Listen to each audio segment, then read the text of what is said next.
Good morning, everyone. So you've survived this far. Well done. Congratulations. And we've got, from a business perspective, one more paper to go. Then I can relax. So you've got a while. You've got a half-term break to do this. And clearly you're going to be revising and doing past paper questions and lots of other things. And there's loads of resources out there that you should be using, including the examiner reports.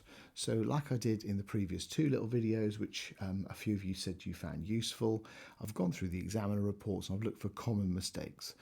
Some of them I've repeated from the previous papers because we keep making them, and some of them I've just omitted because clearly you should have just watched the other videos.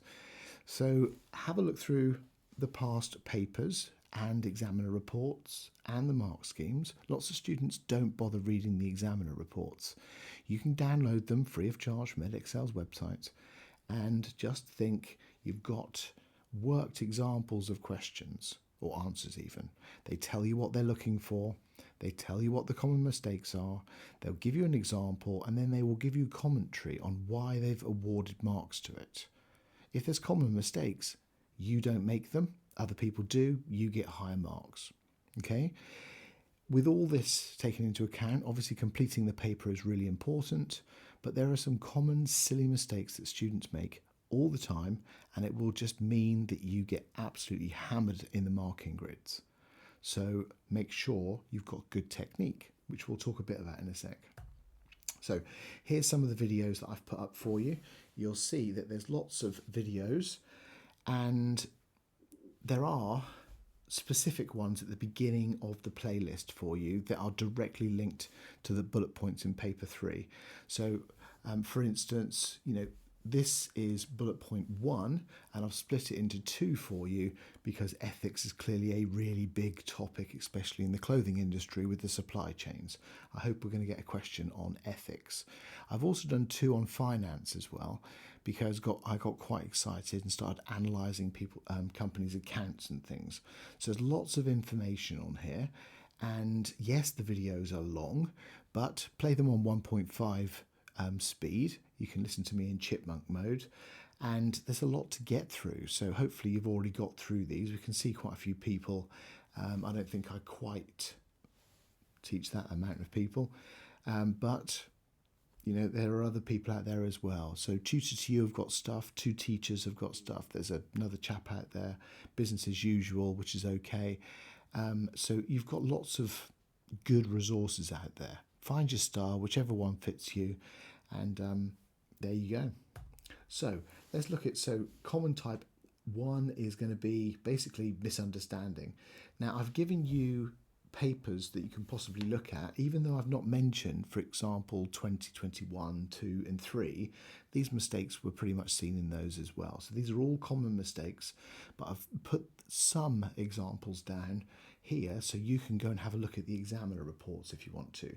So remember, examiners also know where students make mistakes. They get the design mix and marketing mix mixed up. They understand that people will get very confused with trade-offs and opportunity costs. They are different, no matter what the example answer says in a second. So you've got to think about it. Things like PED, we've talked about in a previous video, and it's when it's got a minus next to PED, well, it doesn't necessarily mean it's an inferior good, does it? That's just getting a bit confused. But you've got to think about what that number means. Well, write the formula down for PED, and for every 1% change in price, the coefficient change in demand. It's relatively easy for you to understand that. Even if you don't have the coefficient, you should know that mass market products might have a higher PED than niche market. So it's some things that you just need to know. And these are bread and butter type of theories, even if you're not directly questioned on them. Things like, an opportunity cost, well, that's every 20 marker, well, nearly every 20 marker. So guess how you're going to write your justification, So you've got to think about it. So we've got sales forecasting and cash flow here. There is a bit of a difference. I'll put up a definition in a sec. And clearly, this is going to be quite important, possibly if we get some sort of manufacturing question to do with clothes in a week. Gosh, so close. So here's an example great of the type of really good help that the examiners are giving you. Okay, so go in and have a look. It talks to you about the confusion. So if we look down here, so two possible examples, yep, so I'm going to put more than one, aren't I, because it's got an S on the end of it, of trade-offs between profits and ethics. Okay, so we're looking for either where ethics have been not ignored, but maybe not focused on enough to get more profits, or where profits have been sacrificed so we can have ethical branding. Okay, and this is obviously in a fitness club environment because of the question. So we need to demonstrate obviously a good understanding of this, and there's going to be a link here. I'm going to have to understand what profits are, and I'm going to have to understand what ethics are. I'm going to need to demonstrate that in there. Now, the main thing is I need to define. So if we look at this definition, a trade-off is when a business chooses one option ahead of another. Is it really? Are you sure? Yeah, this is linked to opportunity cost. Not really. Okay, so it's just basically wrong. So you just need to understand the difference between the two, because if it's a common mistake, then maybe the examiners want to question you on it because they'll know that quite a few people will get it wrong. So let's look for these common mistakes in the examiner reports and then make sure we're okay. So sales forecasting, for example, we can see, I don't understand why people get them confused, because they're totally different. Okay, yes, they might be a little bit linked, but actually we need to think about this from a data reliability perspective. Okay, forecasting is clearly going to be based on previous data. Well, how much data have I got? I've only got 1 year. Am I a new company? Am I rapidly growing? Have I entered a new market? There's lots of things that we could be looking for here. And remember, again, some of those other common theories that we can use in this type of answers. Well, obviously, reliability of data is very important. But I mentioned new market. Well, if I'm talking about new market, I'm thinking ansoff. Well, ansoff talks to me about risks. Let me think about those factors that might be more risky, or what factors could mitigate risk, which might help my forecasting be more accurate. Maybe working in a joint venture partnership with a really well-established company in China might help me understand the market quicker than if I just did it on my own. Okay? Maybe we get a JV question. You never know. Could be in 2 papers. So we've got recommendations there, and even though your teachers constantly probably tell you to start off your essays with a clearly defined key term, many people don't.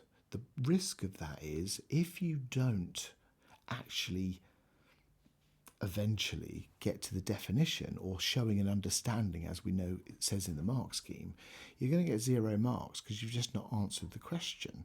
So the best way to guarantee that you will get at least the knowledge marks is to write a definition.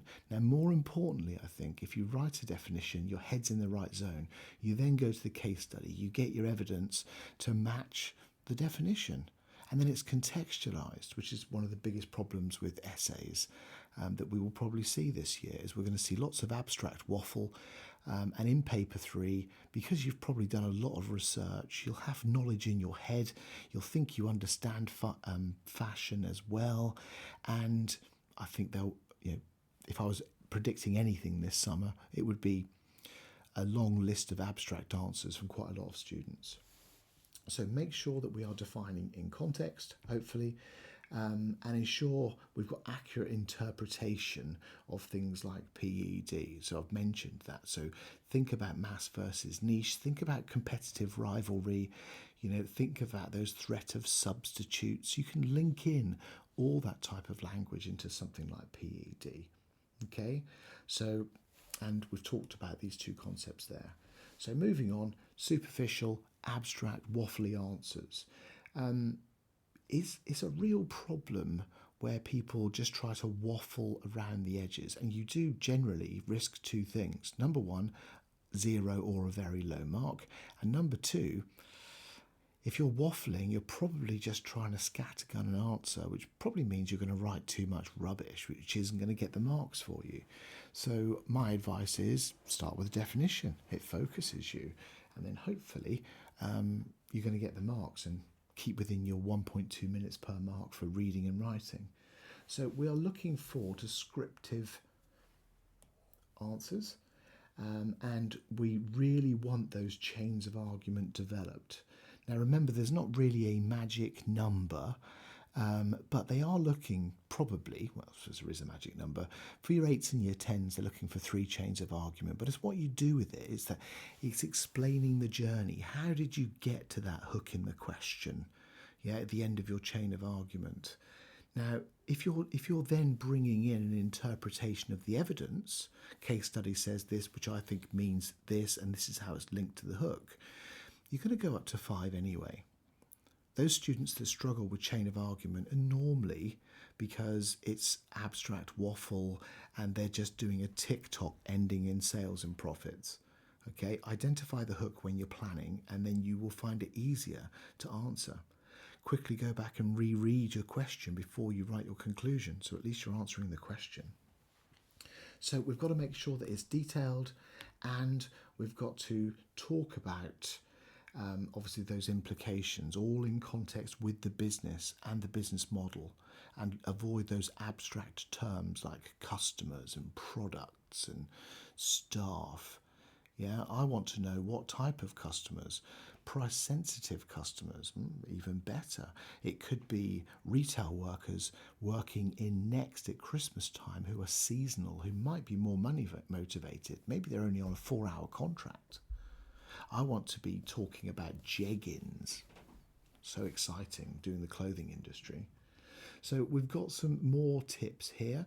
This was obviously a calculate essay question, and we can see, you can read through all of that and pause it. I'm not going to read that out to you.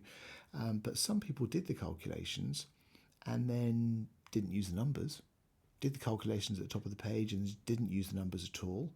And also, the best bit down here is the chief examiner is saying, why didn't they really bring in a bit of ansoff, use the language of ansoff to explain this? So here's an example, too many examples there.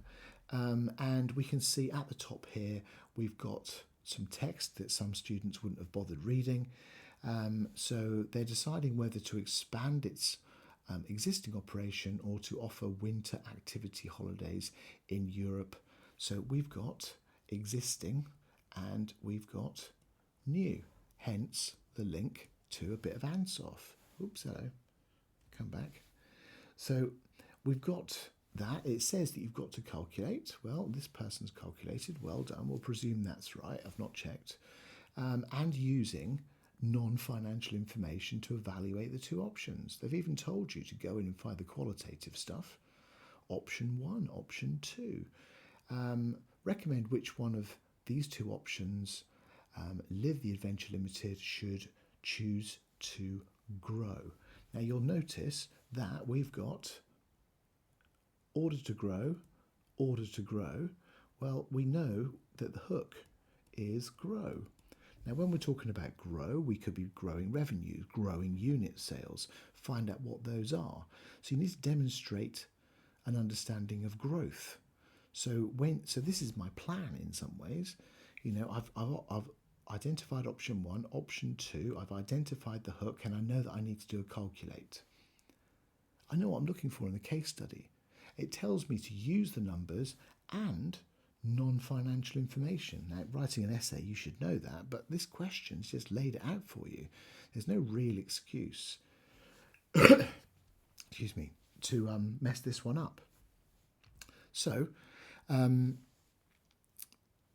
you can read that. So level 3, I'm sure they wrote about 3 pages of A4, not really demonstrating an understanding of the specific issues of the business, and we need to, let alone the business growth objective. Well, if you'd have identified the hook when you planned, and then before writing your conclusion, you went back, had a quick sneak peek at your question, Oh, that's the hook. I better make sure I've done that. At the end of every single chain of argument, talk about growth, but not repeating the word growth. Talk about what growth is to them. More customers booking holidays, more customers booking a second holidays, more return customers booking holidays, all in context with the case study. Okay? The examiners are lovely people. Whatever they put in the case study, you can use. So if it's there for a reason. So don't just describe unless you want 8 out of 20. Develop your chains of reasoning for each point and link it to the hook in context, and support analysis. Don't just stick in the numbers. Or what some people will do is they'll do that up the top and then they won't mention it for their entire essay. Okay, not really the best exam technique. Now the next one is lack of context. So I keep mentioning this, but we're going to have a whole slide on it, aren't we, really? So lots of people will go, oh, I understand McDonald's or something like that, and then just not bother using the case study properly. They miss what's going on in the case study and they have generic arguments, which is not a compliment. So my biggest fear that I explained to you in class is, my worry is not that you'll get a really difficult question, because I think you'll default to exam technique. You'll write your definition, you'll go through the planning process, you'll get some evidence and write a decent answer. My worry is you get a question on something like, I don't know, Primark. Because we've done Primark to death. Even before the research theme was announced, we'd done Primark to death. So when we're talking about Primark Next, M&S, actually, I'm a bit worried.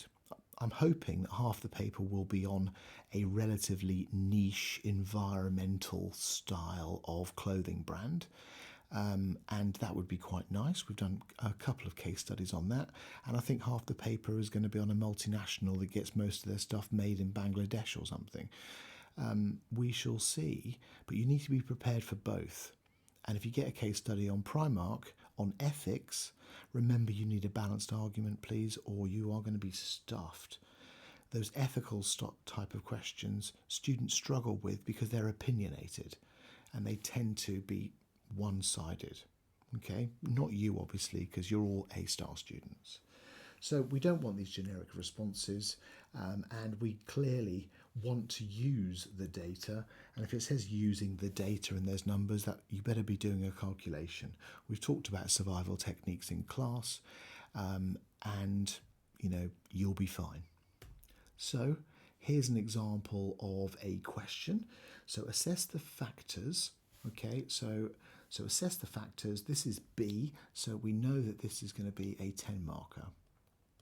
Okay, that's an R in there. So factors, there's an S on the end of that, that might affect the success, okay, hook, of a business such as Disney when entering a new market such as China. Okay, now we are not going to just repeat success, we're going to go to the case study and find what success is to Disney. Now, they're going into a new market, and I'm thinking that this might be an existing product. I wonder what our good friend Igor Ansoff would say. Okay, it's an Ansoff question again. They may not say using your knowledge of Ansoff, but when you see new market and the case study is probably talking about an existing product, suddenly you're talking about elements of risk. What might make that risk more risky?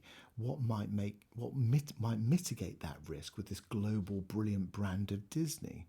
Okay, and what does success look like? Well, let's look at their sales figures. Are they growing their sales? Profits, market share? Is this Disney theme parks or is this Disney TV? Is it a bit of both? Is there some of that cross-promotional benefits that we talk about when you've got ansoff? So it could be that the huge success outside of China might actually help the success of Disney entering China. Okay? It's easy. You've done it in class 100 times. So here's an example of some feedback. Chains of reasoning are clear and the market knowledge factor is assessed with reference to the benefits to Disney being able to work with a joint venture or Fosun. However, only one reason is assessed. Well, isn't it a shame that student didn't read the letter S? Okay, so pay attention. It sounds like it was a half decent answer, but you're only ever going to get half marks if you only actually answer half the question, no matter how much you write. So make it obvious. So I would be starting with one factor after I've written my definition, obviously. Yeah? Another factor. Make it absolutely obvious for the examiner to find. More importantly, make it obvious for you to write two factors. Okay? There we are. And effect could be plus or a minus, by the way. It's only a 10 marker, so you don't have to write a lot. So always link your answers to the context given. Read the case study. Context is king. Use examples of data from the extract, same argument, and apply theoretical knowledge. You know, this is clearly begging for you to talk a little bit about ansoff. Okay, it will help you structure your arguments. So, incomplete responses, which seems a bit silly to write as an entire slide, but look at the example we've just had on the previous one where we had one factor and not the S, factors. Okay, we need balance, because if you don't have balance, you're going to be capped at level 2, aren't you? So you've got to make sure you've got that. And clearly, we can't just write conclusions that repeat what we've already said.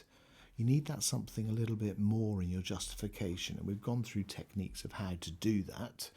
And in some ways, that's where you bring in your knowledge of a little bit of trade-off or opportunity cost, hey? So it helps you to structure a slightly different argument without introducing a new argument. So we've obviously got some points there, and you can read the top up there about PED. Use paragraphs in responses to make it clear that you are making a new point.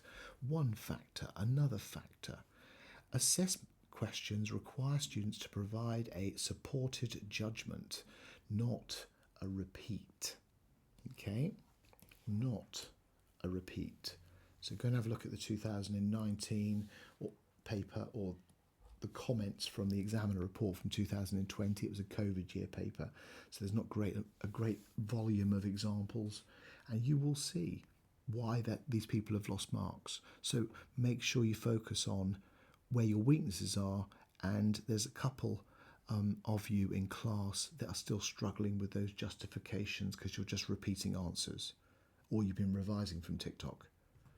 So all parts of the question, balanced arguments. You know, you should have already memorised your pros and cons for all the theories by now, and think about those conclusions like I've mentioned.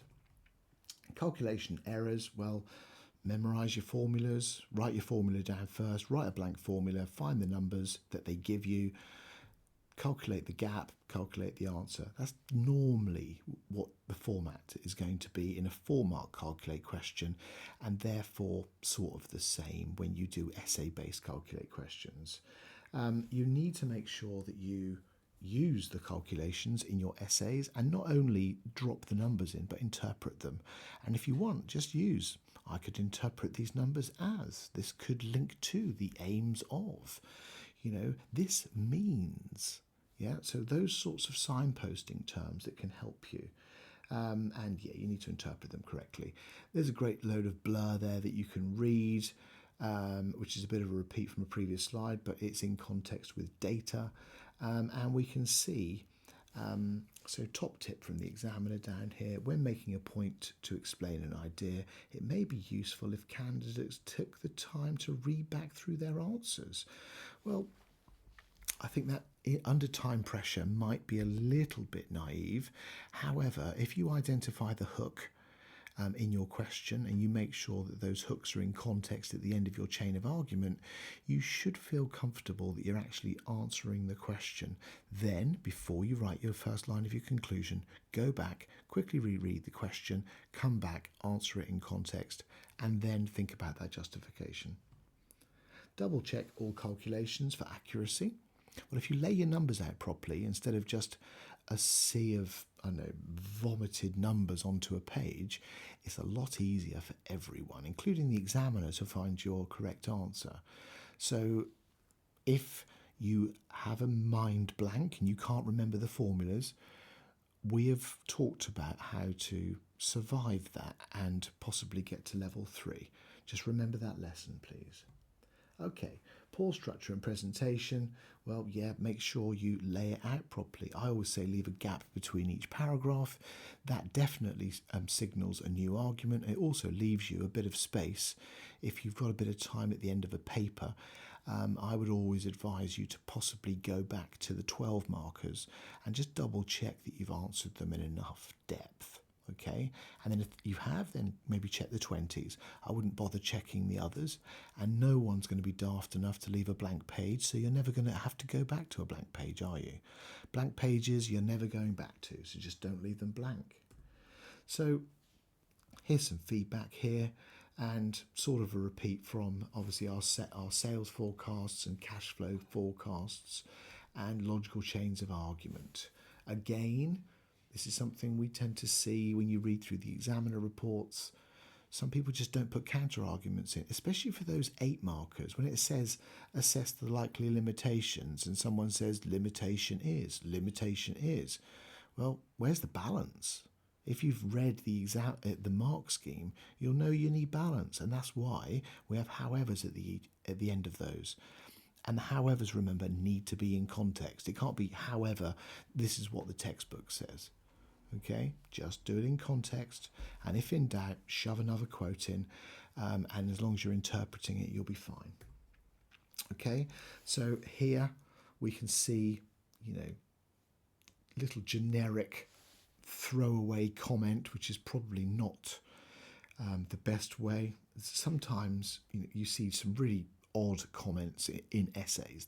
It's a business essay, so write using business language. You're not talking to one of your mates over the internet. You're basically presenting business ideas. Okay? Revise JIT, please.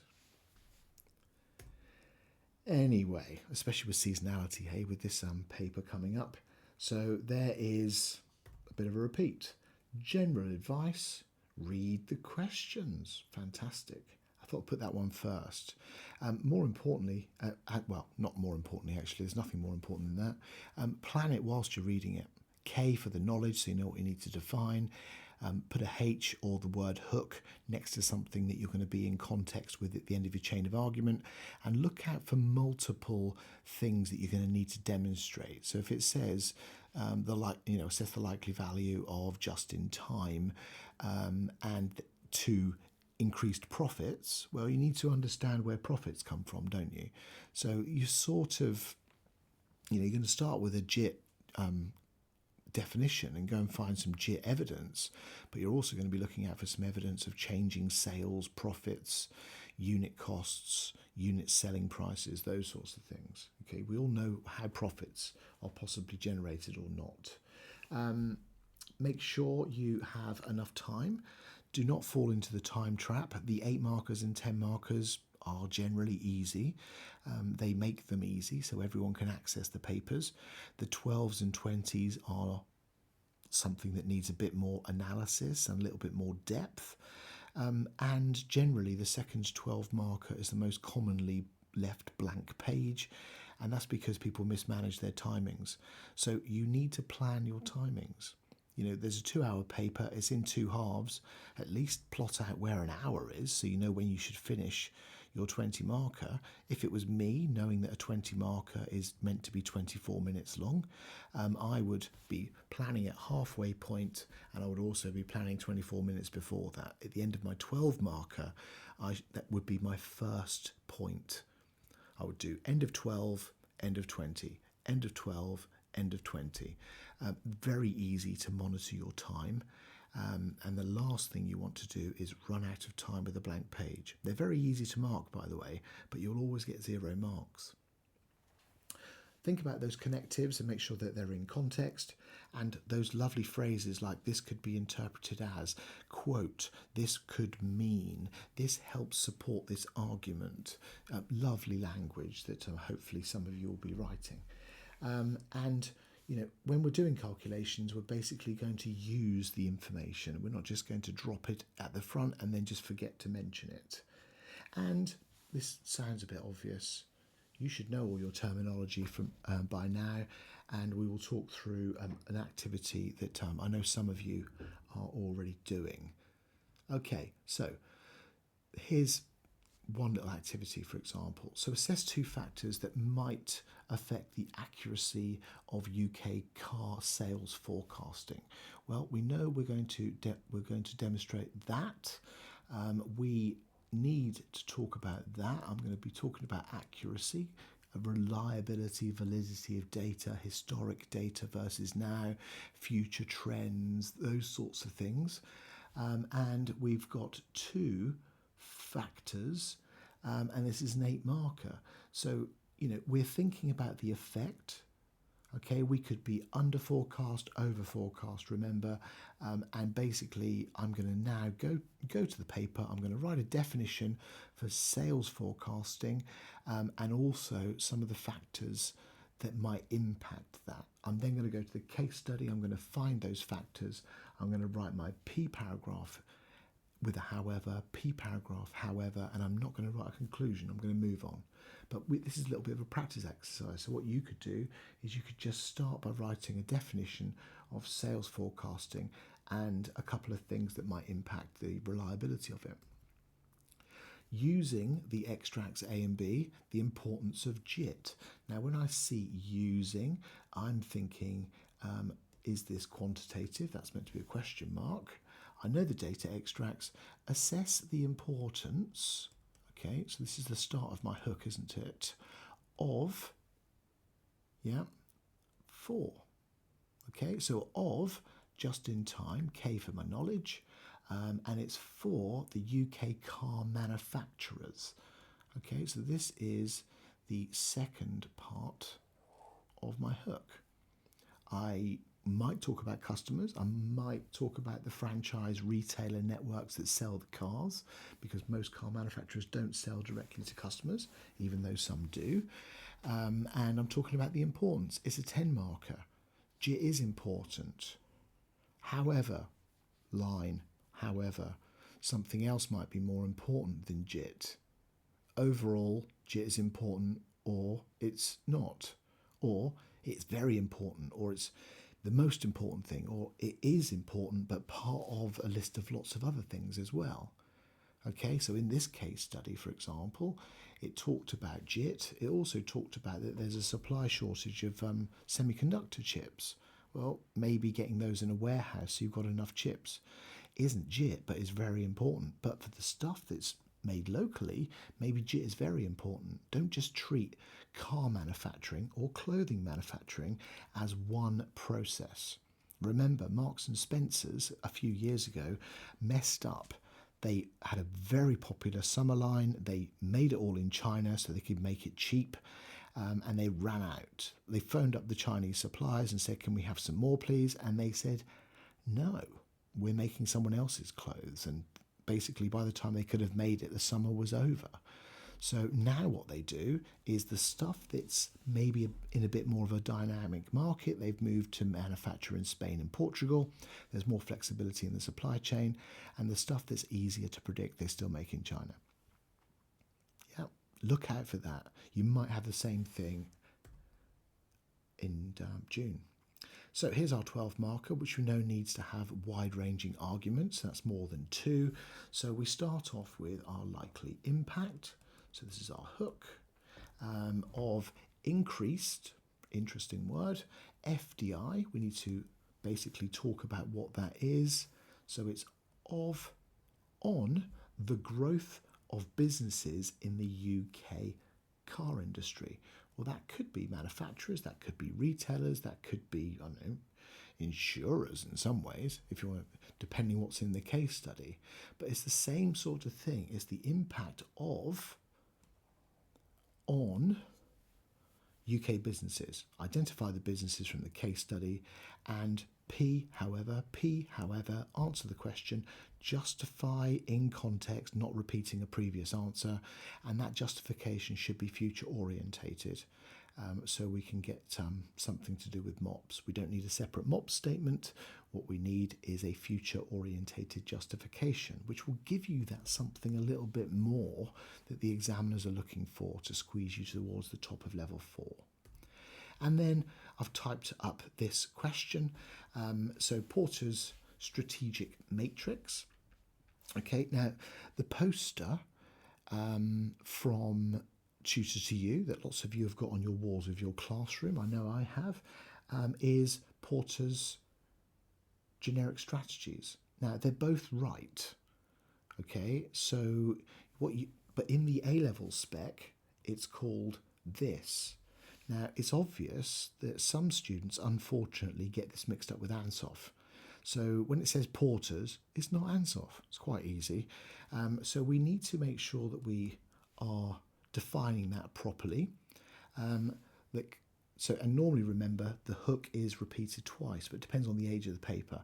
So we've got a car manufacturer can grow the sales of its electric cars by either focusing, option 1, on differentiation or cost leadership, option 2. Okay, so I'm going to have to talk about option 1 and option 2 in context with Porter's strategic matrix, generic strategies.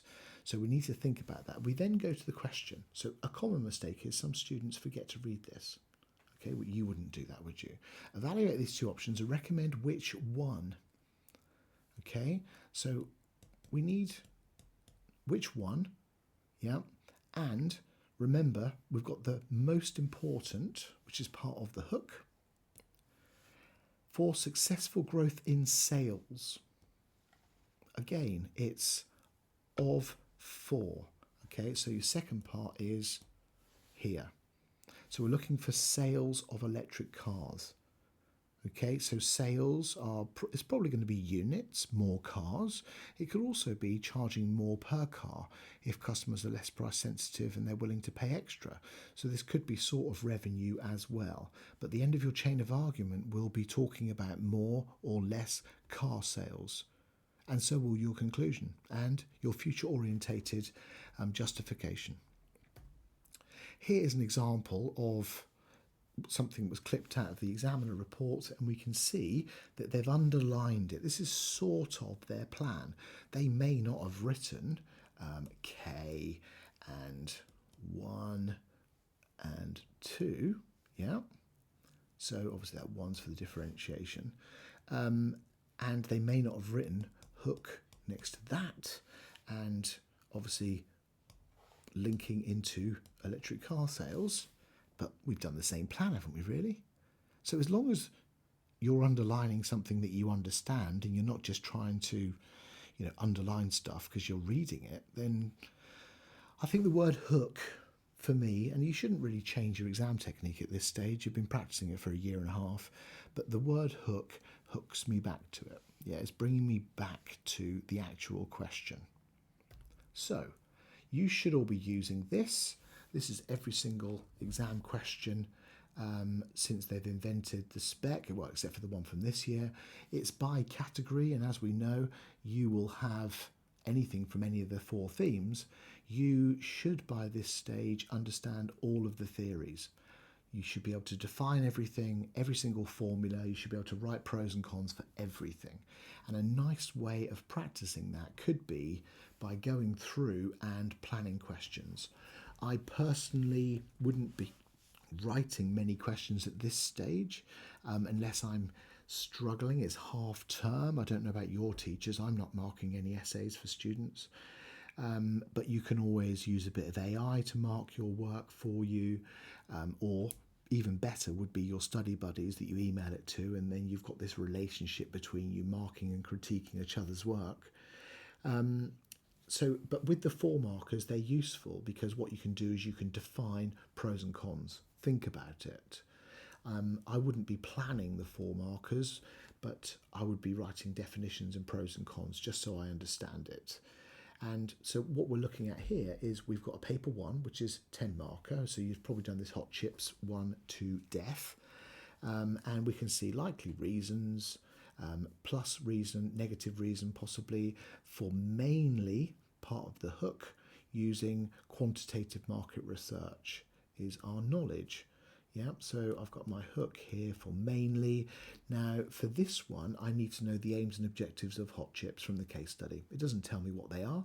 I want to know why. And you'll know that Toby Merchant and his mate, Lord Somerleyton, probably bankrolled by Lord Somerleyton, opened up a chip shop because they thought they identified a gap in the market. He's an entrepreneur. He thinks he's identified a gap. He went to Great Yarmouth market to test the chips and other chip shops as well. Because he's an entrepreneur, maybe he just wanted some of that data. It's quick, it's easy. They can focus on talking to customers. Yeah, so qualitative can be dropped in. Quite easy for you to plan this without writing it. Yeah, you could think about product orientation. Okay, we understand that people get mixed up with market orientation and product orientation. If you think about product orientation in the clothing industry, there might be some new innovations that come out that we may not know that we need. Now, if this was a clothing and fitness industry, then I'd be leaning a bit more towards that with an essay question. But market orientation makes sense when we've got fashion cycles and we're constantly being told to buy new clothes so we can fuel shareholder profits. So you need to understand that would be a good revision. Okay, we've then got obviously our 12 markers down here. Assess the likely value, secondary market research again, to Deliveroo's marketing. Yeah, so this is our hook, and we would define this, and clearly value P however, A, justify with a future orientated MOPS in there. So you can do this for every single topic. Go through the entire document. If you come across something you don't quite understand, revise it. If you think, oh, I've not done an essay on that one before, but I understand it, click on the hyperlink, go and do the essay, or at least plan it. You'll be fine. So there you go. Just go in and plan everything. Many of my students are working their way through this document as we speak, or sleeping. So good luck for paper 3, and hope you enjoy it. You've worked hard, you deserve a good grade, you're nearly there, and soon it'll be the summer holidays, and most of you will either be off to uni or off to an apprenticeship.